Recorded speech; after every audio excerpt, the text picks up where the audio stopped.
At 4 o'clock, ABC 10 News at 5 starts right now.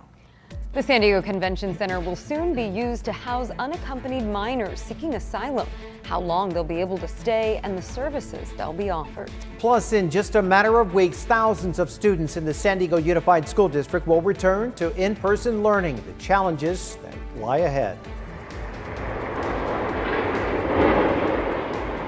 And the last major piece of SDCCU Stadium has been torn down as construction continues on Aztec Stadium.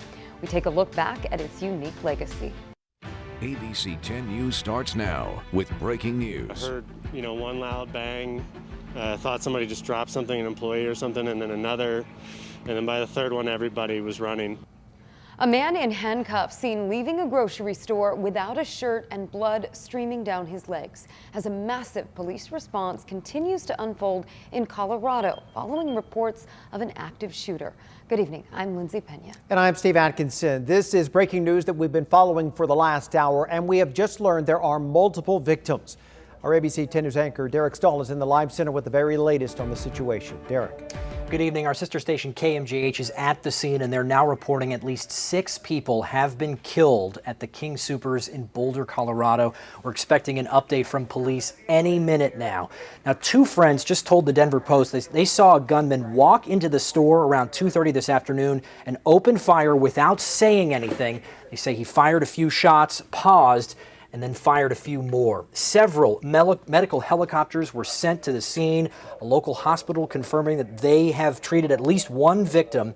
And a bystander actually live streamed video of all of this, and we could see in the social media video that there were multiple people down on the ground. I want to come back into the live center here, show you some video. You just saw it off the top, but a man was led away in handcuffs, without a shirt, without shoes, bleeding. We do not know if he's considered a suspect in all this.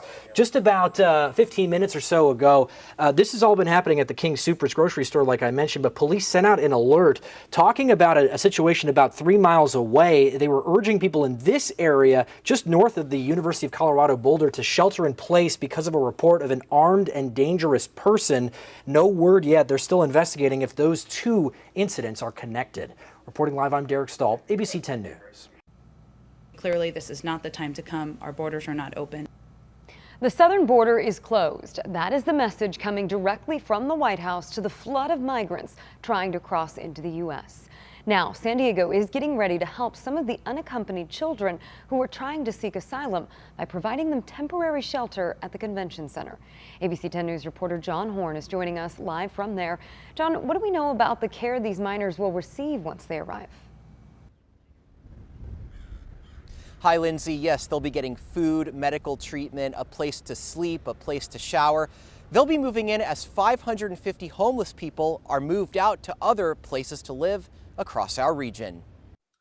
So they're leaving poverty, violence, environmental disasters, and so forth. Human rights advocate Enrique Morones welcomed the news Monday. The convention center would soon house hundreds, if not thousands, of unaccompanied migrant children seeking asylum. But they really need to be in a safe environment, in a safe place, because now we have a new phenomenon, which is COVID.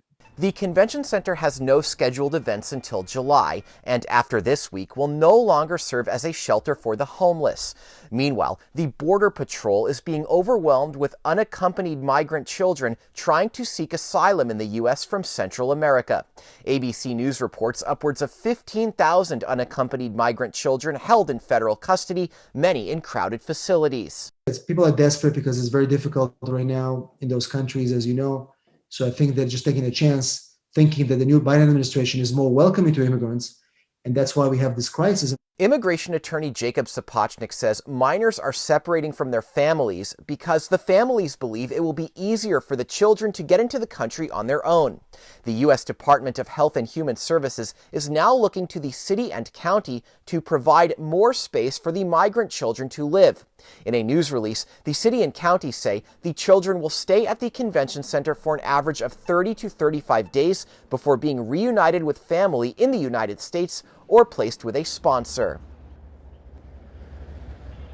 And the announcement says the children will not be able to leave the convention center during their stay. They will, however, have an outdoor recreational area.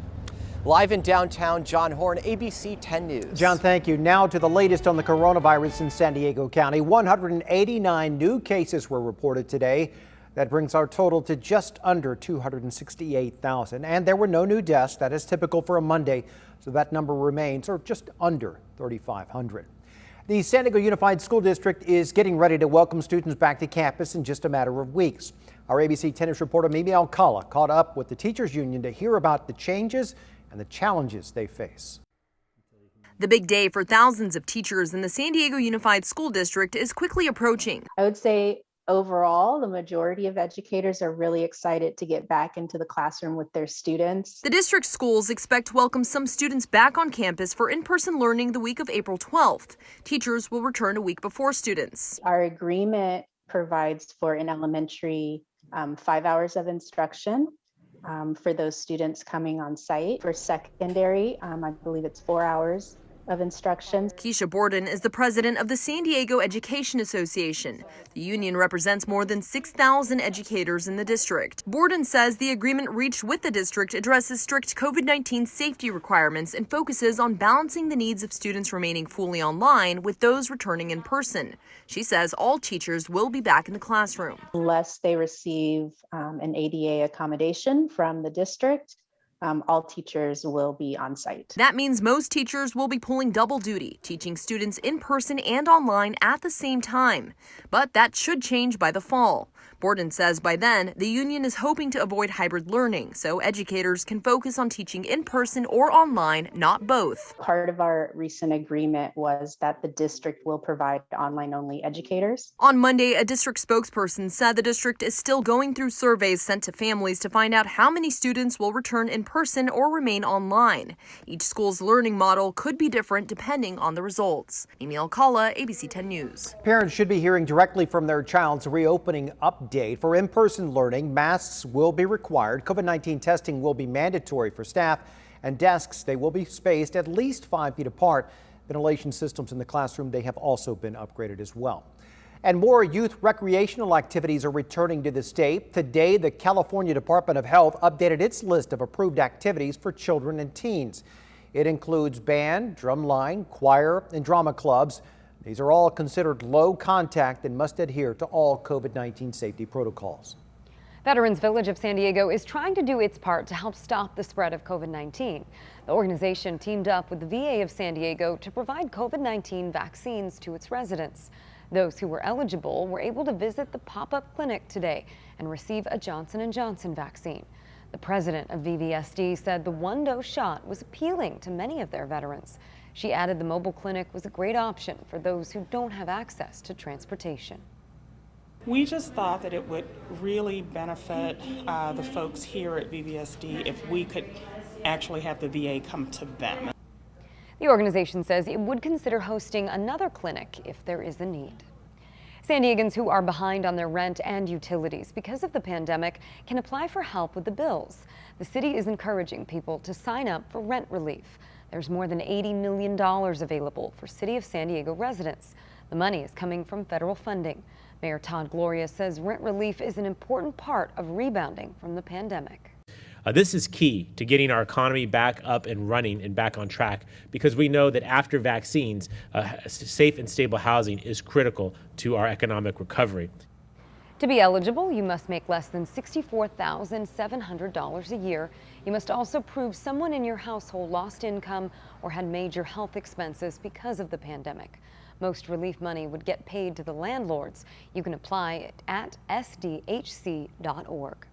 And you can keep up with any developments surrounding the pandemic by downloading our free mobile app. Just go to the App Store and search 10 News. There is a growing memorial tonight for 2 young people killed at a head-on crash in Linda Vista Friday night. Several others were also hurt. As our ABC 10 News reporter Rachel Bianco shows us, one of the victims who died was a student at the University of San Diego. Haley Takeda had everything going for her. She was just 21, studying international business and Spanish at USD. She was on the dance team and a leader in her sorority. Haley grew up in San Mateo. She and Sophia Du have been dancing together since they were kids. She was beautiful, smart, ambitious, so caring, made everyone feel really loved. She was friends with everyone. And her goal was always to explore the world and serve where she could, help communities. Today, our community gathers in sorrow and mourning. Friends in the Bay Area and here in San Diego remembered Haley during a Mass Monday at USD. As we mourn, we also entrust Haley to a compassionate God. Haley was killed Friday night in a head-on collision on Genesee Avenue in Linda Vista, just a few miles from campus. Police say 17-year-old Mark Anthony George III was driving the car that hit her. He was also killed. Several other teenagers were hurt. Mark was a senior and varsity football player at Kearney High School. He and his friends were leaving the football game. Police say Mark hit another car while trying to pass it, lost control, and then slammed into Haley's car.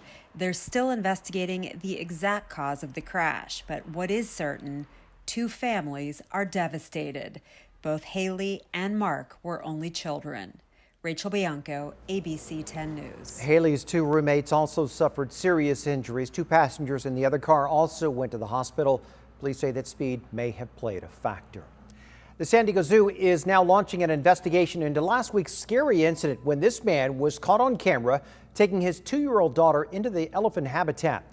ABC 10 News obtained video recorded by a witness. You can see the man's sudden surprise when he realized the elephant was charging behind him. Now, we spoke with an elephant expert who says it's clear the man's actions put his daughter at risk. This elephant does not have enough time to adjust to this indiscretion that was thrown at her. So she could have trampled her. I mean, it easily could have trampled her. She was so startled. Jose Navarrete faces charges of child endangerment. The last section of the decades-old stadium in Mission Valley demolished today, paving the way for the construction of the future home of Aztecs football. ABC 10 News reporter Michael Chen reflects back on the stadium's unique legacy.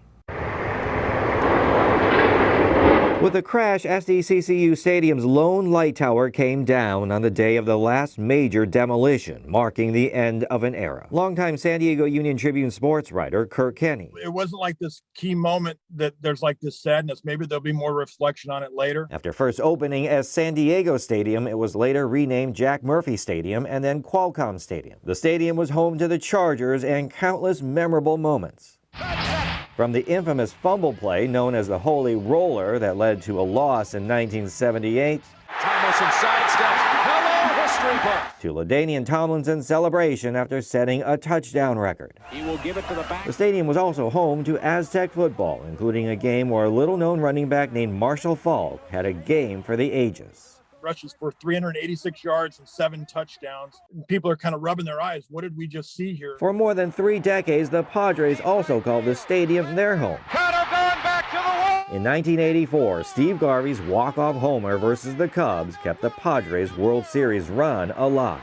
You know, the crowd just went berserk for that moment. The venue didn't just host sports, but also concerts and events like this Reverend Billy Graham revival in 2003. It was called a multi-purpose stadium, and it really was a multi-purpose stadium. And even more so during times of disaster. During the 2003 and 2007 wildfires, it served as shelter for evacuees. The kind of place that could really never be duplicated, what it was to this city. Michael Chen, ABC 10 News. And the final pieces of SDCCU Stadium are not going to waste. We're told much of the leftover concrete and asphalt will be reused in construction of the new site. The new stadium is set to be complete by fall of next year.